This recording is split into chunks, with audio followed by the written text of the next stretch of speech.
I've just been informed that Marcus Garvey was real cool with Walter Plecker, right?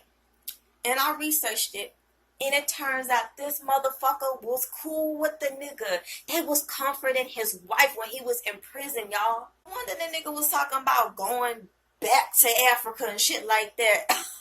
The nigga was hanging out with a motherfucking white and furious, bro. Oh my God, it all makes sense. For those who don't know who Walter Plecker is, he is the guy that put paper genocide on the map. He was destroying documents of our ancestors being indigenous.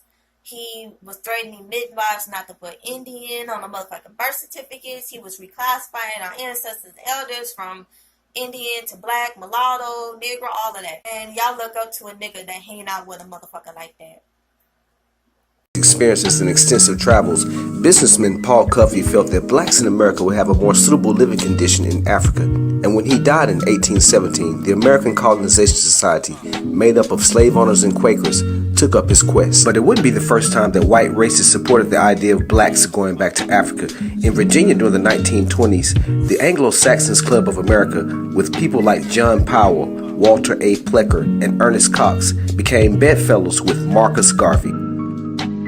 The Anglo-Saxons Club of America was a group of white eugenician racists who helped to pass the racist laws like the Virginia Racial Integrity Act, which prevented race mixing and forced voluntary sterilization on black people. But these are the people that Marcus Garvey called friends, and in private letters to these people, he spoke horribly and spoke down about black people. Ernest Cox wrote the popular book White America, in which he speaks about how race mixing will lead to the collapse of white civilization. But this was a book that Marcus Garvey absolutely praised, and he absolutely loved it. And he wrote to Cox several times speaking about his love for this book. And Garvey went on to say that this book should be in every black person's home along with the Bible. So with the support of and at the behest of his white Anglo-Saxon racist friends, Marcus Garvey started the Back to Africa movement, and he began to collect funds to build the Black Star Line, which is a ship that would take black people back to Africa. But interestingly, there's never a movement to take white people back to Europe. So the real trick is with this Back to Africa stuff that is widely supported by white racists is that they want you to believe that people who you would see as black people are only the result of their ancestors being slaves and being brought to the Americas during their time of slavery.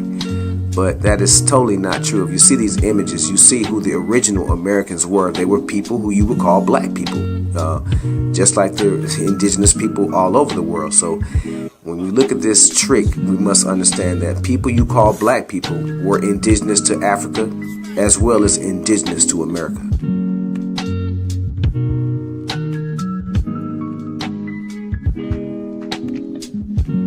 Time sure did change.